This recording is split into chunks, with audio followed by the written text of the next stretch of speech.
বুখারী শরীফের শেষ খণ্ডে স্পষ্ট হাদিস, রাসূলুল্লাহ সাল্লাল্লাহু আলাইহি ওয়াসাল্লামের নির্দেশ, মান বাদদালা দীনাহু ফাকতুলু, যে ব্যক্তি মুরতাদ হয়, ইসলাম গ্রহণের পর ইসলাম ছেড়ে দেয়, তার মৃত্যুদণ্ড কার্যকর করো। সহিহ বুখারীতে হাদিস একেবারে শেষ খণ্ডে শেষ দিকে স্পষ্ট উল্লেখ আছে।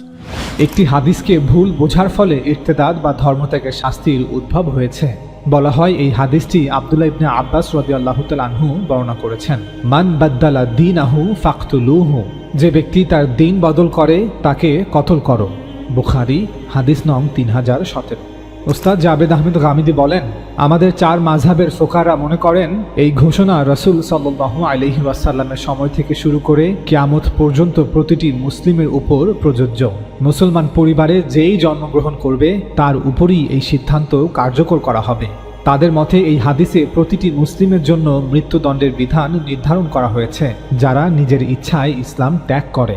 এই বিষয়ে ফোকাহাদের মধ্যে একমাত্র যে বিষয়ে মতবিরোধ রয়েছে তা হলো একজন মুরতাদকে মৃত্যুদণ্ড দেওয়ার আগে তওবা করার জন্য সময় দেওয়া উচিত কিনা, এবং যদি তাই হয় তবে এই সময়ের সীমা কত হওয়া উচিত। যদিও হানাফি ফোকারা মহিলাদের এই শাস্তি থেকে অব্যাহতি দিয়েছেন, হানাফিরা ব্যতীত অন্য 3টি মাযহাবের ফোকারা বলেন যে মুরতাদ নারী হোক বা পুরুষ, তার শাস্তি একমাত্র মৃত্যুদণ্ড। ওস্তাদ জাবেদ আহমেদ গামিদী বলেন, আমার মতে আমাদের ফোকাদের এই দৃষ্টিভঙ্গি সঠিক নয়। এই হাদিসে রাসূল সাল্লাল্লাহু আলাইহি ওয়াসাল্লাম কর্তৃক প্রদত্ত রায়ের একটি নির্দিষ্ট প্রয়োগ রয়েছে, অর্থাৎ এই শাস্তি কেবলমাত্র সেই সব লোকেদের জন্য সীমাবদ্ধ ছিল যাদের কাছে রাসূল সাল্লাল্লাহু আলাইহি ওয়াসাল্লামকে সরাসরি ইতমাম আল হুজ্জাত, সত্যের চূড়ান্ত বার্তা পৌঁছে দেওয়ার জন্য পাঠানো হয়েছিল। আল্লাহ তাআলার সুন্নত হলো তিনি যে জাতির কাছে চাইতেন তার রাসূল প্রেরণ করতেন। রাসূলগণ তাদের জাতিদের কাছে ইতমাম আল হুজ্জাত, সত্যের চূড়ান্ত প্রমাণ পেশ করতেন। এরপর পরিপূর্ণ ইনসাফের সাথে তাদের ফায়সালা এই পৃথিবীতেই করে দেওয়া হতো। এই ফায়সালা এভাবে বাস্তবায়িত হতো যে যারা রাসূলদের উপর ঈমান আনয়ন করেছিল তাদেরকে নাজাত দেওয়া হতো, এবং অস্বীকারীদের জন্য এই পৃথিবীতেই আল্লাহ তাআলার আযাব নাজিল করা হতো, যার ফলে রাসূলদের ওই অস্বীকারীদের জমিন থেকে চিরতরে মুছে দেওয়া হতো, অথবা তাদেরকে চিরস্থায়ী পরাধীনতার লাঞ্ছনাময় জীবনের শাস্তির দিকে নিক্ষেপ করা হতো। পবিত্র কোরআনে নূহ আলাইহিস সালামের জাতি, আদ ও সামুদ জাতি, লূত আলাইহিস সালামের জাতি ইত্যাদি এ ধরনের আরও বিভিন্ন জাতির যেসব ঘটনা বর্ণনা করা হয়েছে তা এই শাস্তিরই বিবরণ।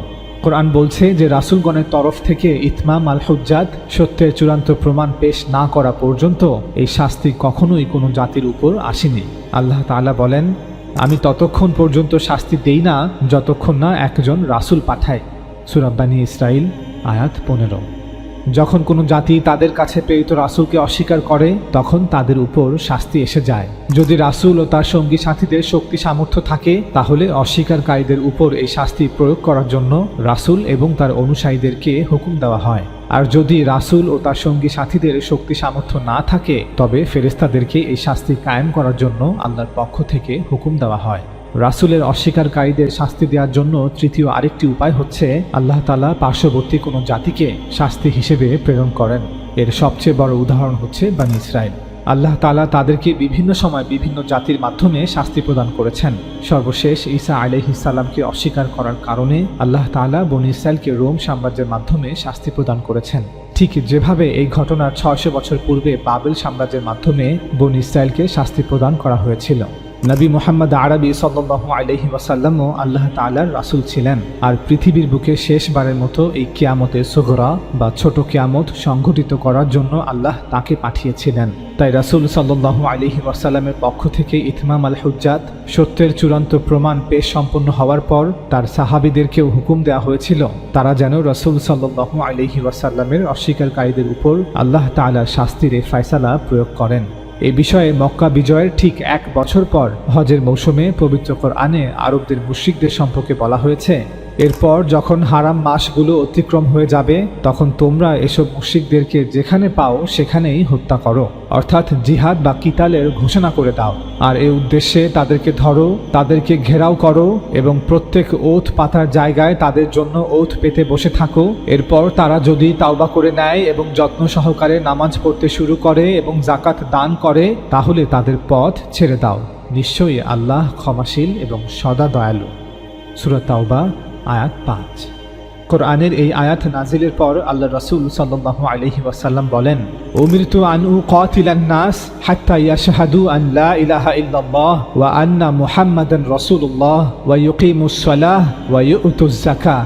আমি মানুষদের সাথে লোকেদের সাথে যুদ্ধ চালিয়ে যাবার জন্য নির্দেশিত হয়েছি, অর্থাৎ সূরা তাওবাতে নির্দেশিত হয়েছেন, যতক্ষণ না তারা সাক্ষ্য দেয় যে আল্লাহ ব্যতীত প্রকৃত কোনো উপাস্য নেই ও আমি মুহাম্মদ আল্লাহর রাসূল, আর তারা সালাত প্রতিষ্ঠা করে ও যাকাত আদায় করে। তারা যদি এগুলো করে তবে আমার পক্ষ হতে তাদের জান ও মালের ব্যাপারে নিরাপত্তা লাভ করল। বুখারী হাদিস নং 25। একই সময়ে একইভাবে সূরা তাওবায় আরবের আহলি কিতাবদের সম্পর্কেও বলা হয়েছে, ওইসব আহলি কিতাবীদের সাথে তোমরা যুদ্ধ করো যারা আল্লাহর প্রতিও ঈমান আনে না এবং পরকালের প্রতিও ঈমান আনে না। আল্লাহর পক্ষ হতে প্রেরিত রাসূলকে জেনে শুনে বুঝে অস্বীকার করা যেন আল্লাহকেই অস্বীকার করা। আর আল্লাহ যা হারাম সাব্যস্ত করেছেন তা হারাম মনে করে না এবং সত্য দিনকে নিজের দিন বানায় না। তাদের সাথে যুদ্ধ করো যতক্ষণ না তারা নিজ হাতে কর দেয় এবং অধীনস্থ হয়ে থাকে, অর্থাৎ আরবের ইহুদি ও খ্রিস্টানরা তাদের নিজ ধর্মের উপর থাকতে পারবে, তবে মুসলিম হুকুমতকে মেনে কর প্রদান করতে হবে। এই আয়াতের মাধ্যমে ঘোষণা করা হয়েছে যে জাজিরাতুল আরবের গোত্রতান্ত্রিক সমাজকে ভেঙে একটি মুসলিম সাম্রাজ্য প্রতিষ্ঠা করা হবে, যেখানে সকল ইহুদি এবং খ্রিস্টান গোত্রকে কর প্রদান করতে হবে। সূরা তাওবা আয়াত 29।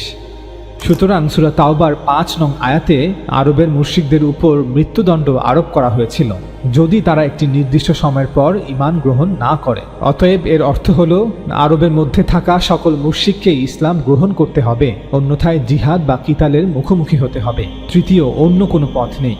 এই আয়াত নাজিলের কয়েক মাসের মধ্যে আরবের সকল মুশরিক গোত্রগুলো ইসলাম ধর্ম গ্রহণ করে, স্বেচ্ছায় অথবা অনিচ্ছায়।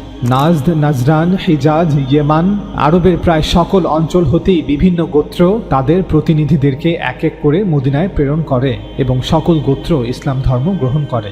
আরবের ইহুদি খ্রিস্টানরা যেহেতু এক খোদায় বিশ্বাস করে, তাই তাদেরকে ছাড় দিয়ে কর প্রদানের ব্যবস্থা রাখা হয়েছে। কিন্তু আরবের মুশরিকদের জন্য একটি মাত্র পথ, তাদেরকে ইসলাম গ্রহণ করতেই হবে, অন্যথায় মৃত্যুদণ্ড। সূরা তাওবার 5 নং আয়াত হতে এটাও স্পষ্ট যে যদি মুশরিকদের মধ্যে কেউ ভয়ে অথবা স্বেচ্ছায় এখন ইসলাম গ্রহণ করার পর পরবর্তীতে কুফরি অবস্থায় ফিরে যায়, তাহলে তাকেও সূরা তাওবার এই শাস্তি ভোগ করতে হবে। অর্থাৎ যদি আরবের কোনো মুশরিক গোত্র আল্লাহ রাসূল সাল্লাল্লাহু আলাইহি ওয়াসাল্লামের হাতে বায়াত গ্রহণ করে, নামাজ কায়েম করে এবং যাকাত প্রদান করে এবং পরবর্তী কোনো সময় ইসলাম ত্যাগ করে, তবে তাদের উপর পুনরায় সূরা তাওবার 5 নং আয়াত কার্যকর করা হবে। প্রকৃতপক্ষে আরবের এই মুরতাদদের সম্পর্কেই আল্লাহ রাসূল সাল্লাল্লাহু আলাইহি ওয়াসাল্লাম বলেছেন, মান বাদদালা দীনাহু ফাকতুলুহু, যে ব্যক্তি তার দিন বদল করে তাকে কতল করো। আমরা সকলেই জানি যে রাসূলুল্লাহ সাল্লাল্লাহু আলাইহি ওয়াসাল্লামের ইন্তেকালের পরপরই আরব উপদ্বীপে এক বিশাল অস্থিরতা সৃষ্টি হয়। খলিফা আবু বকর রাদিয়াল্লাহু তাআলা আনহু এর শাসনামলে আরবের অনেক গোত্র ইসলাম থেকে মুরতাদ হয়ে যায়। ইসলাম ত্যাগ করে তারা নিজেদেরকে পূর্বের ন্যায় স্বাধীন ঘোষণা করে। কোনো গোত্র যাকাত দিতে অস্বীকার করে, কিছু গোত্রে আবার মিথ্যা নবী দাবিদাররা আবির্ভূত হয়।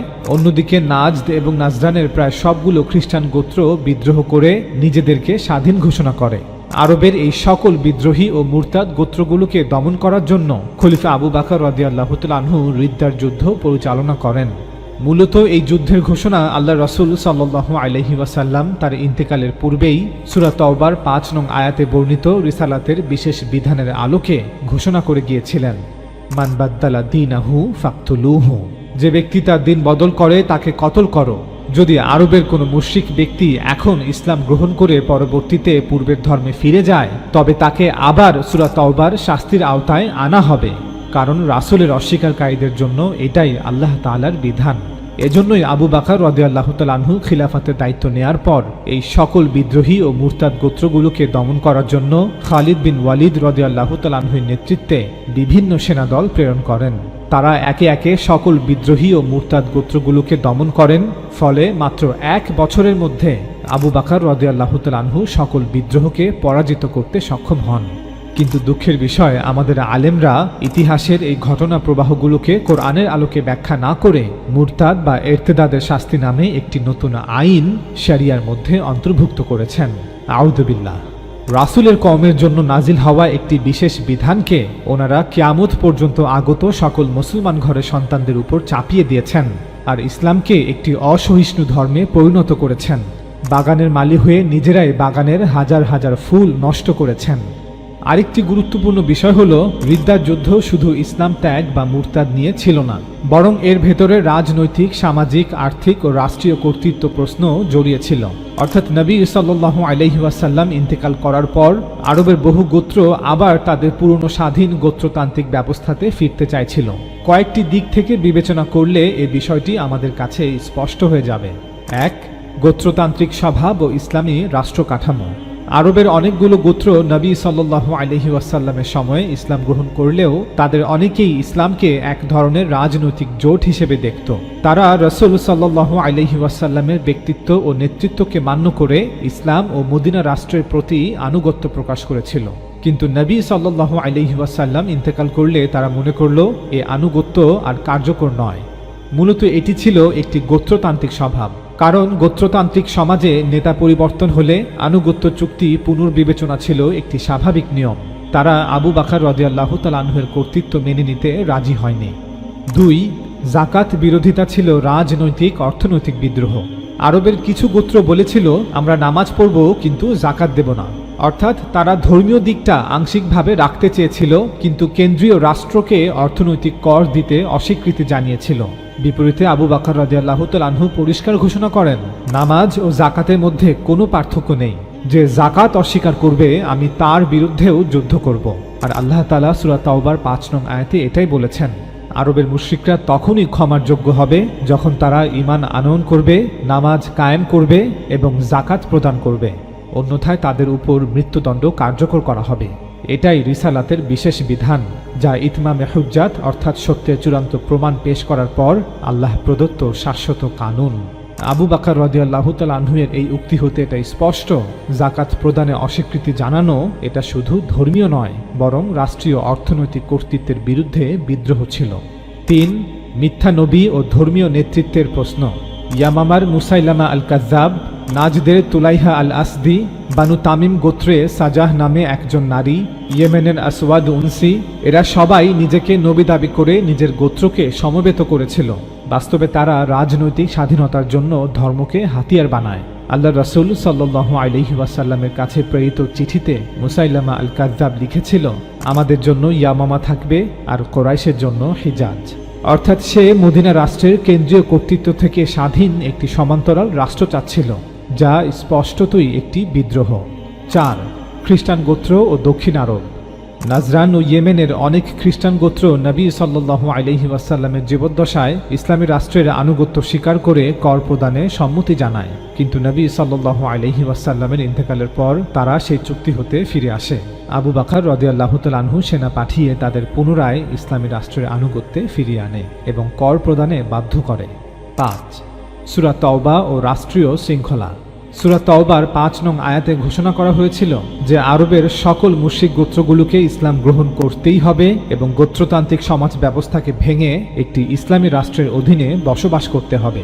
সুতরাং নবী সাল্লাল্লাহু আলাইহি ওয়াসাল্লাম শেষ সময়ে ইসলামকে শুধু ব্যক্তিগত ধর্ম নয়, বরং আরবের কেন্দ্রীয় রাষ্ট্রীয় ব্যবস্থা হিসেবে প্রতিষ্ঠা করেছিলেন। তাই নবী সাল্লাল্লাহু আলাইহি ওয়াসাল্লামের ইন্তেকালের পর বিদ্রোহী গোত্রগুলো যখন পুরনো গোত্রতান্ত্রিক স্বাধীনতা চাইল, আবু বকর রাদিয়াল্লাহু তাআলা আনহু তা ইসলামী রাষ্ট্রের জন্য মারাত্মক হুমকি মনে করে যুদ্ধ করেন। আমরা আপনাদের আবারও স্মরণ করিয়ে দিচ্ছি যে আবু বকর রাদিয়াল্লাহু তাআলা আনহুকে এই যুদ্ধের অনুমোদন স্বয়ং আল্লাহ তাআলা সূরা তাওবার 5 নং আয়াতে প্রদান করেছেন এবং আল্লাহ রাসূল সাল্লাল্লাহু আলাইহি ওয়াসাল্লাম তার ইন্তেকালের পূর্বে সাহাবাদের এই যুদ্ধের অনুমোদন দিয়েছেন। সুতরাং রিদ্দার যুদ্ধ শুধু ইসলাম ত্যাগের বিরুদ্ধেই যুদ্ধ ছিল না, বরং এটি ছিল রাষ্ট্রীয় কর্তৃত্ব বনাম গোত্রতান্ত্রিক স্বাধীনতা, যাকাত জিজিয়া কর বনাম অর্থনৈতিক স্বায়ত্তশাসন এবং কেন্দ্রীয় নেতৃত্ব বনাম গোত্রীয় নেতৃত্ব। আল্লাহ রাসূল সাল্লাল্লাহু আলাইহি ওয়াসাল্লাম তার জীবদ্দশায় যেভাবে গোটা জাজিরাতুল আরবকে এক রাষ্ট্রে একীভূত করেছিলেন, তার ইন্তেকালের পর সেই রাষ্ট্রকে ভেঙে ফেলার প্রচেষ্টা দমন করাই আবু বকর রাদিয়াল্লাহু তাআলা আনহুর মূল উদ্দেশ্য ছিল। আশা করি আমরা প্রমাণ করতে পেরেছি যে শুধু ইসলাম ত্যাগ করার কারণে রিদ্দার যুদ্ধ সংঘটিত হয়নি। তাই যারা আবু বকর রাদিয়াল্লাহু তাআলা আনহুর দোহাই দিয়ে মুরতাদের শাস্তি মৃত্যুদণ্ড জায়েজ করতে চান, তারা যেন এই 5টি পয়েন্টের বিপরীতে উপযুক্ত জবাব সহ কাউন্টার পয়েন্ট নিয়ে আসেন। আব্দুল্লাহ ইবনে আব্বাস রাদিয়াল্লাহু তাআলা আনহু বর্ণিত এই হাদিসে মান শব্দটি নবী সাল্লাল্লাহু আলাইহি ওয়াসাল্লাম তার সময়কার আরবের মুশরিকদের জন্য বলেছেন। ঠিক যেভাবে বুখারীর এই হাদিসে উল্লেখিত আন-নাস শব্দটি নবী সাল্লাল্লাহু আলাইহি ওয়াসাল্লাম তার সময়কার আরবের মুশরিকদের জন্য বলেছেন।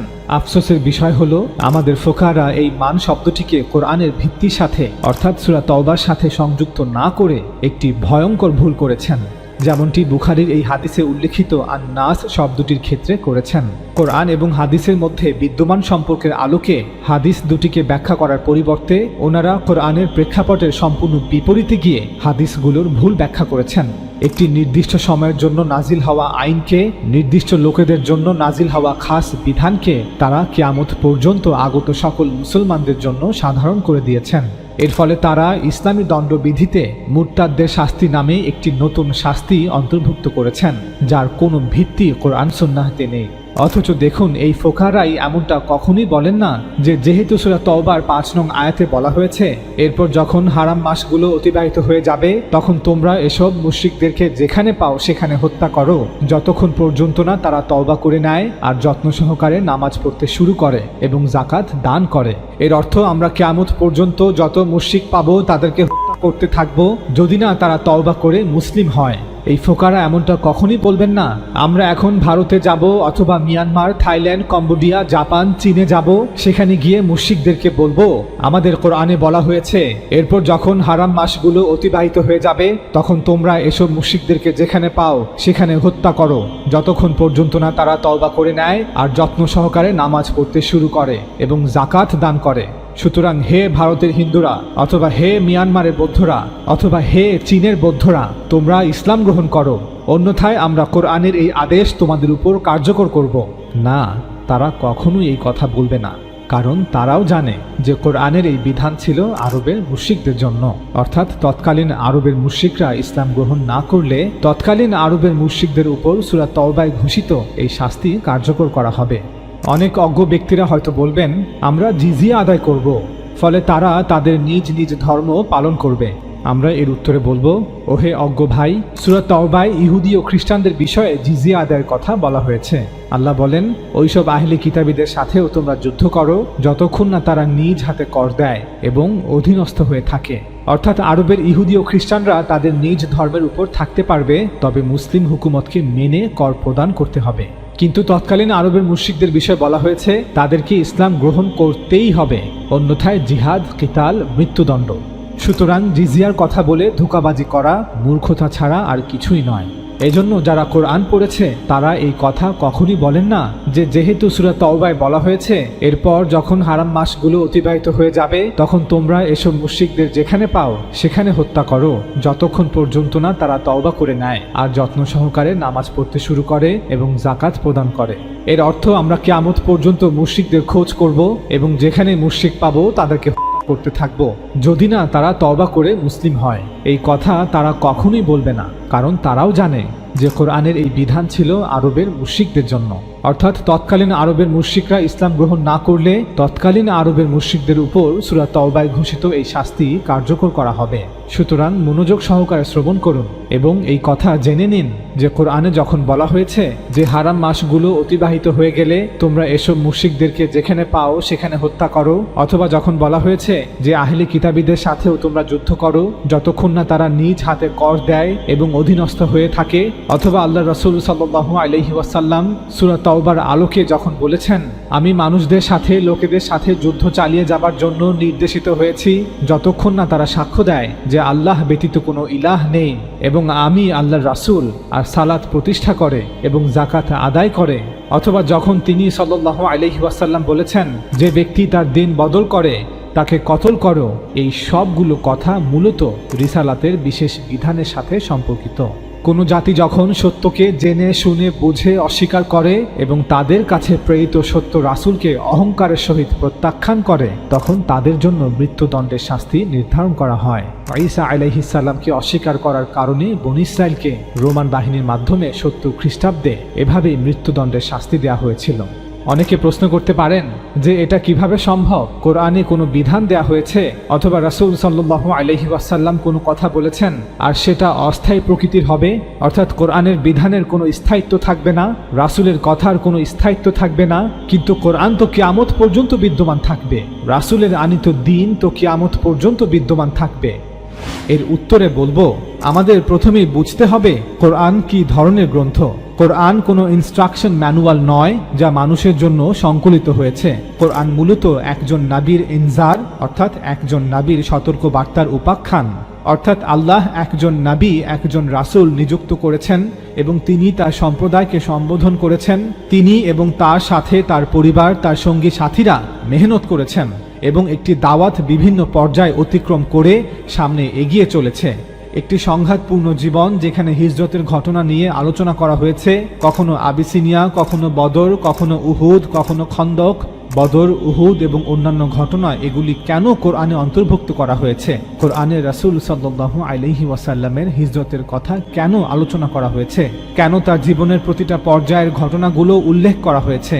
উত্তর, যাতে নবীর পুরো ইতিহাস আমাদের সামনে থাকে। অর্থাৎ কোরআন কোনো দার্শনিক বা কোনো জ্ঞানীর হাতে লেখা কিতাব নয়, এটি আল্লাহর শেষ রাসূলের সম্পূর্ণ সিরা। তিনি কিভাবে এসেছিলেন, কিভাবে তিনি তার দাওয়াত দিয়েছিলেন, তিনি কোন কোন পর্যায়ের মধ্য দিয়ে গিয়েছেন এবং তার সাথে কি ঘটেছিল, কোরআন এই পুরো ইতিহাস বর্ণনা করেছে। আপনি কোরআনের বিভিন্ন স্থানে এমনটা দেখতে পাবেন। উদাহরণস্বরূপ, সূরা আলে ইমরানের একটি বড় অংশ রয়েছে যেখানে কেবল উহুদের যুদ্ধের উপর মন্তব্য করা হয়েছে। তাহলে এই মন্তব্যের প্রয়োজন কি ছিল?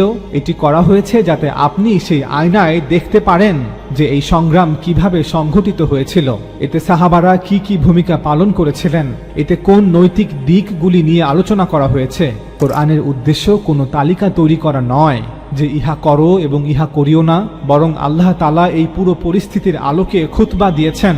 নবীর রিসালাতের 23 বছরের জিন্দেগির প্রতিটা পর্যায়কে সামনে রেখে আল্লাহ তাআলা খুতবা দিয়েছেন। আমি একটি উদাহরণ দিচ্ছি। পবিত্র কোরআনে বলা হয়েছে যে মুনাফিকরা প্রায়শই নবীর কাছে আসতো আর ফাসাদ সৃষ্টির উদ্দেশ্যে তারা নবীকে অনুরোধ করত যাতে তাদের সাথে একান্তে কথা বলেন। এই বিষয়টিকে সামনে রেখে কোরআনে নির্দেশ দেওয়া হয়েছে যে এখন থেকে যে কেউ একান্তে কথা বলার জন্য আসবে সে প্রথমে বাহিরে প্রকাশ্যে মানুষের সামনে গরিব মিসকিনকে দান খয়রাত করবে এবং তারপর তাকে নবী সাল্লাল্লাহু আলাইহি ওয়াসাল্লাম আলাদাভাবে সময় দিবেন। আল্লাহ তাআলা বলেন, হে ঈমানদারগণ, তোমরা রাসূলের সাথে চুপি চুপি কথা বলতে চাইলে উহার পূর্বে সাদাকাহ প্রদান করবে, এটাই তোমাদের জন্য শ্রেয় ও পরিশোধক। যদি তাতে প্রকৃত অর্থেই অক্ষম হও, অর্থাৎ যদি সাদাকা করার সামর্থ্য না থাকে, তাহলে এজন্য তোমাদেরকে অপরাধী গণ্য করা হবে না, কেননা আল্লাহ ক্ষমাশীল, পরম দয়ালু। এমন সম্ভাবনা ছিল যে মুনাফিকরা এসে তাদের মিষ্টি ও চালাকিপূর্ণ কথাবার্তার মাধ্যমে রাসূল সাল্লাল্লাহু আলাইহি ওয়াসাল্লামকে সন্তুষ্ট করার চেষ্টা করবে। এই নিষেধাজ্ঞা আরোপ করা হয়েছিল এই বিষয়টি এড়াতে। এর অর্থ ছিল যে একান্তে সাক্ষাৎ করার বিষয়টি এখন থেকে একটি গুরুতর বিষয় হয়ে উঠবে এবং যে কেউ রাসূলুল্লাহ সাল্লাল্লাহু আলাইহি ওয়াসাল্লামের সামনে আসবে তাকে সতর্ক থাকতে হবে। যেহেতু এই নির্দেশ সকলকে দেয়া হয়েছিল, তাই মুনাফিকরা যারা অধিকাংশই সচ্ছল ছিল তারা এখন নিরুৎসাহিত হবে, কারণ তারা অর্থ খরচ করতে তৈরি হবে না। সূরা মুজাদিলা আয়াত 12। আমাদের প্রশ্ন হলো, কোরআনে এই আয়াতটি কেন অন্তর্ভুক্ত করা হয়েছে? কারণ তাদের ভাষ্যমতে কোরআনের কোনো বিধান নাকি অস্থায়ী প্রকৃতির হতেই পারে না, অথচ এই আয়াতটি সম্পূর্ণরূপে একটি অস্থায়ী ব্যবস্থা বা নির্দেশনা ছিল। আল্লাহ জানতেন যে ভবিষ্যতে এই নির্দেশের কোনো প্রয়োজন আর থাকবেই না। কোরআন থেকে এমন অসংখ্য উদাহরণ দেয়া যায়। আপনাদের আরও একটি উদাহরণ দিচ্ছে। নবী সাল্লাল্লাহু আলাইহি ওয়াসাল্লামের স্ত্রীদের কেউ বিবাহ করতে পারবে না, এই নির্দেশ তখনকার সময়ে মানুষকে দিয়ে দিলেই তো হতো। কেন কোরআনে এই নির্দেশ রেখে দেওয়া হয়েছে? এই বিষয়ে পুরো ঘটনা কোরআনে বর্ণিত হয়েছে। আরও একটি উদাহরণ দিচ্ছি। নবী সাল্লাল্লাহু আলাইহি ওয়াসাল্লামের দত্তক পুত্র যায়েদ রাদিয়াল্লাহু তাআলা আনহুর ক্ষেত্রে কিছু পদক্ষেপ নিয়েছিলেন। মানুষের ধারণা অনুযায়ী কোরআন যদি তেমনই একটি গ্রন্থ হতো, তাহলে আয়াতের কয়েকটি শব্দই যথেষ্ট ছিল যে দত্তক পুত্রের সাথে প্রকৃত কোনো সম্পর্ক স্থাপন হয় না, তাই আপনি যায়েদের তালাকপ্রাপ্ত স্ত্রীকে বিবাহ করতে পারেন। এই কথাই তো যথেষ্ট ছিল, কিন্তু না, কোরআনে পুরো ঘটনাটি বিস্তারিতভাবে বর্ণনা করা হয়েছে, অর্থাৎ কি ঘটেছিল, বিবাহ কিভাবে হয়েছিল, সমস্যা কি ছিল, আল্লাহ তাআলা ইদ্দাত সম্পন্ন না করেই বিবাহের ঘোষণা কেন দিয়েছিলেন, তিনি কেন এমনটি করেছিলেন, এই সমস্ত বিষয় সূরা আহজাবে বিস্তারিতভাবে আলোচনা করা হয়েছে। তো এগুলো কেন করা হয়েছে? কোরআনে তো কোনো অস্থায়ী বিধান থাকতেই পারে না। আপনাদের আরো একটি উদাহরণ দিচ্ছি। আল্লাহ তাআলা কোরআনে বলেন, মুশরিকদেরকে যেখানে পাবে হত্যা করো, তাদেরকে পাকড়াও করো, অবরোধ করো এবং প্রত্যেক ঘাঁটিতে তাদের জন্য ওথ পেতে থাকো, কিন্তু যদি তারা তাওবা করে, সালাত কায়েম করে এবং যাকাত দেয়, তবে তাদের পথ ছেড়ে দাও। নিশ্চয়ই আল্লাহ অতি ক্ষমাশীল, পরম দয়ালু। অর্থাৎ হয় এই মুশরিকরা ইসলাম গ্রহণ করবে, অন্যথায় যুদ্ধ হবে। সূরা তাওবা আয়াত 5। যারা আমাদের প্রশ্ন করছেন যে এটা কিভাবে সম্ভব, কোরআনে কোনো বিধান দেয়া হয়েছে আর সেটা অস্থায়ী প্রকৃতির হবে, তারা নিজেরাও বলে থাকেন যে সূরা তাওবার এই বিধান এখন আর বাস্তবায়িত হবে না। এই বিধান ছিল শুধুমাত্র আরব উপদ্বীপের মুশরিকদের জন্য। আমরাও বলি যে আরবের মুশরিকদের সাথে এবং আরবের ইহুদি খ্রিস্টানদের সাথে রিসালাতের বিশেষ বিধান অনুযায়ী ব্যবস্থা গ্রহণ করা হয়েছিল। কোরআন থেকে এমন অসংখ্য উদাহরণ দেয়া যায়। আপনাদের আরো একটি উদাহরণ দিচ্ছি। মুনাফিকদের ষড়যন্ত্র প্রতিরোধে এরপর সূরা আহজাবের 53 নং আয়াতে আল্লাহ তাআলা বলেন, এই মুনাফিকরা তাদের কুকর্ম থেকে বিরত হচ্ছে না, তাই হে ঈমানদারগণ, তোমরা এখন থেকে আর নবীর ঘরে প্রবেশ করবে না যদি না তোমাদের খাবারের জন্য অনুমতি দেওয়া হয়, অর্থাৎ দাওয়াত দেয়া হয়। এমন ভাবে আসবে যে খাদ্য প্রস্তুতির জন্য অপেক্ষা করে বসে থাকতে না হয়, অর্থাৎ যখন খাওয়ার সময় হবে এবং ডাকা হবে ঠিক তখনই যেতে হবে। অতঃপর তোমাদের খাওয়া হলে তোমরা চলে যাও, কথাবার্তায় মশগুল হয়ে যেও না। তোমাদের এ কাজ নবীকে কষ্ট দেয়, সে তোমাদেরকে উঠিয়ে দিতে সংকোচ বোধ করে, কিন্তু আল্লাহ সত্য বলতে সংকোচ বোধ করেন না। এমন নির্দেশনা এবারই প্রথম ছিল। এরপর থেকে মুসলমানরা বিনা অনুমতিতে এবং বিনা দাওয়াতে নবী সাল্লাল্লাহু আলাইহি ওয়াসাল্লামের ঘরে সরাসরি প্রবেশ করবে না। যখন তাদের খাবারের জন্য আমন্ত্রণ জানানো হবে, তখন তাদের আমন্ত্রিত সময়েই আসতে হবে এবং খাওয়ার সাথে সাথেই তাদের চলে যেতে হবে, কারণ ছাড়া বসে গল্প করা যাবে না। এই নির্দেশ অপরিহার্য ছিল, কারণ নবী সাল্লাল্লাহু আলাইহি ওয়াসাল্লামের ঘরে পুরুষদের বসার আলাদা কোনো জায়গা ছিল না। এরপর আল্লাহ তাআলা বলেন, তোমরা তার স্ত্রীদের নিকট হতে কিছু চাইলে হিজাবের অন্তরাল হতে চাইবে, অর্থাৎ দরজায় টাঙানো পর্দার আড়াল হতে চাইবে। যেহেতু রাসূল সাল্লাল্লাহু আলাইহি ওয়াসাল্লামের হুজরা বা ঘর মসজিদের সাথে লাগোয়া ছিল, আর মসজিদে 5 ওয়াক্ত নামাজ সহ বিভিন্ন সময় বিভিন্ন লোকের আসা যাওয়া ছিল, সকলে মসজিদে বসে কথা বলতো, তাই কেউ কোনো কারণেই যেন ঘরের ভেতরে প্রবেশ না করে। এক গ্লাস পানি চাইতে হলেও বাহিরে দাঁড়িয়ে চাইবে। এখন থেকে এটাই নির্দেশ। এটাই তোমাদের ও তাদের অন্তরের জন্য পবিত্রতর। তোমাদের জন্য আল্লাহর রাসূলকে কষ্ট দেয়া সঙ্গত নয়, আর তার মৃত্যুর পর তার স্ত্রীগণকে বিয়ে করাও তোমাদের জন্য কখনো বৈধ নয়। আল্লাহর দৃষ্টিতে এটা মহা অপরাধ। তোমরা কোনো বিষয় প্রকাশ করো অথবা গোপন করো, আল্লাহ তো সব বিষয়ে সর্বজ্ঞ। এই কারণেই আমরা বলি, যদি মানুষ কখনো গভীরভাবে কোরআন পড়ে, তাহলে তারা বুঝতে পারবে যে কোরআন আসলে নবী সাল্লাল্লাহু আলাইহি ওয়াসাল্লামের দাওয়াতের পুরো সফর এবং তার মেহনতের পর্যায়গুলোর প্রেক্ষাপটে নাজিল হওয়া কালাম বা খুতবা। এজন্য এমনটা খুবই স্বাভাবিক এবং অনিবার্য যে কোরআনে অস্থায়ী নির্দেশনাও থাকবে, আবার স্থায়ী নির্দেশনাও থাকবে। আসলে আমরা মুসলমানদের সমস্যা কোথায়? কেন আমরা এমন উদ্ভট প্রশ্ন করি? উত্তর, যখন ওহির ভুল ব্যাখ্যা করা হয় এবং যখন সেই ভুল ব্যাখ্যা ধীরে ধীরে সমাজে গৃহীত হয়, অতঃপর যখন সেই ভুল ব্যাখ্যার উপর ভিত্তি করে একটি তাহজিব বা সংস্কৃতি এবং পরবর্তীতে একটি সভ্যতা গড়ে ওঠে, অতঃপর আপনি আমি যখন সেই সভ্যতায় চোখ খুলি, সেই রাওয়ায়াতের মাঝে নিজেকে খুঁজে পাই, সেই সভ্যতার আলো বাতাস পানিতে বেড়ে উঠি, তখন সেই ভুল ব্যাখ্যার জাদু মন্ত্রকে ভাঙা কোনো সহজ কাজ নয়। এমন এক শক্তিশালী জাদু যার ঘোর কাটাতে হলে একমাত্র কোরআনকে আল মিজান আল ফুরকান মেনে বাকি সকল কিতাবকে ব্যাখ্যা করতে হবে।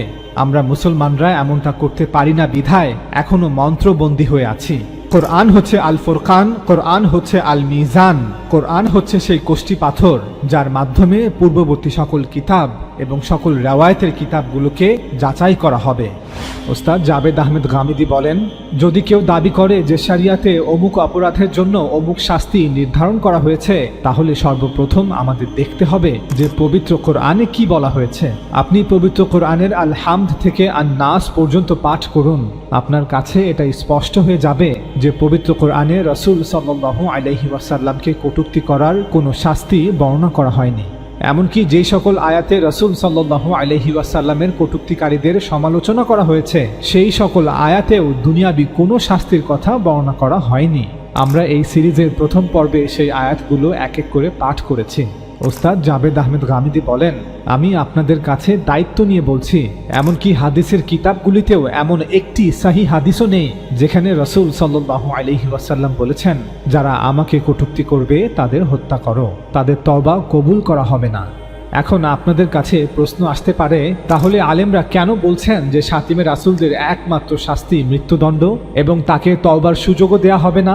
সত্য হচ্ছে মালিকি, শাফিঈ, হাম্বলি এবং বর্তমান হানাফি আলেমরা তাদের এই ভুল ফতোয়ার পক্ষে শুধুমাত্র কিছু ঘটনাকে প্রমাণ হিসেবে উল্লেখ করে থাকেন। কিছু ঘটনা যা রাসূলুল্লাহ সাল্লাল্লাহু আলাইহি ওয়াসাল্লামের সময়কালে মদিনাতে ঘটেছিল, ওনারা সেই ঘটনাগুলোকে একমাত্র ভিত্তি হিসেবে উপস্থাপন করে থাকেন। ওস্তাদ জাবেদ আহমেদ গামিদি বলেন, কি আশ্চর্য বিষয়, কিছু ঘটনা কিভাবে কোনো আইনের ভিত্তি হতে পারে, অথচ হাদিসে সেই ঘটনাগুলোর পুরো প্রেক্ষাপট, পটভূমি বিস্তারিতভাবে বর্ণনা করা হয়নি। আমাদের জন্য তো উচিত ছিল এক্ষেত্রে আমরা কোরআনের কোনো আয়াত উপস্থাপন করব, অথবা আল্লাহ রাসূল সাল্লাল্লাহু আলাইহি ওয়াসাল্লামের কোনো উক্তি বর্ণনা করব। স্বাভাবিক ও যৌক্তিক নিয়ম হলো, কোনো আইন প্রথমে শাব্দিকভাবে বর্ণিত থাকবে, অতঃপর আমরা বিভিন্ন ঘটনাকে সেই আইনের আলোকে পর্যালোচনা করব। অথচ আমাদের ফোকাররা আমাদের বলছেন উল্টো, যে আমাদের কাছে কোনো আইন নেই, তবে কিছু ঘটনার বর্ণনা আছে যা বিভিন্ন ব্যক্তি বিভিন্ন জন থেকে শুনে বর্ণনা করেছেন। ইমাম বুখারী অমুক থেকে শুনেছেন, সেই অমুক অন্য অমুক থেকে শুনেছেন যিনি কবরে শায়িত আছেন, সেই অমুক অন্য আরেক অমুক থেকে শুনেছেন তিনিও কবরে শায়িত আছেন, সেই অমুক অন্য আরেক অমুক থেকে শুনেছেন, সেই অমুকও কবরে শায়িত আছেন, সেই অমুক কোনো তাবী থেকে শুনেছেন, সেই তাবী কোনো সাহাবী থেকে শুনেছেন।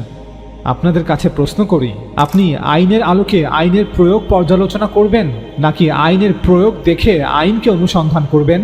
আমাদের ফোকাররা আমাদের বলছেন, দেখুন আমাদের কাছে আইন নেই, তবে এর প্রয়োগ সংক্রান্ত কিছু ঘটনার বর্ণনা হাদিসের কিতাবে উল্লেখ পাওয়া যায়। আফসোস, কোথায় আমাদের চিন্তা শক্তি? পৃথিবীর কোথাও কি ঘটে যাওয়া ঘটনার বিবরণ আইনের ভিত্তি হয়? আবার সেই বিবরণগুলোও কোনো অকাট্য প্রমাণ নয়, যা আখবারে আহাদ, জান্নি, যার মধ্যে সংশয় বিদ্যমান। অথচ আল্লাহ তাআলা কোরআনে সব সময় তার পবিত্র আইনকে আলাদাভাবে নির্দিষ্ট করে উল্লেখ করেছেন। এখন তো বলতেই হয়, আমরা আল্লাহর কিতাব থেকে কি শিখলাম। চলুন এবার এক এক করে সেই ঘটনাগুলো হাদিসের কিতাব হতে আপনাদের পড়ে শোনাই, যার উপর ভিত্তি করে মালিকি, শাফিঈ, হাম্বলি এবং বর্তমান অনেক হানাফি আলেমরা বলেন শাতিমে রাসূলদের একমাত্র শাস্তি মৃত্যুদণ্ড। এজন্য আমরা প্রথমে বানু কুরাইজা গোত্রের একজন কবি ও নেতা কাব ইবনু আশরাফের হত্যার ঘটনাটি বর্ণনা করছি।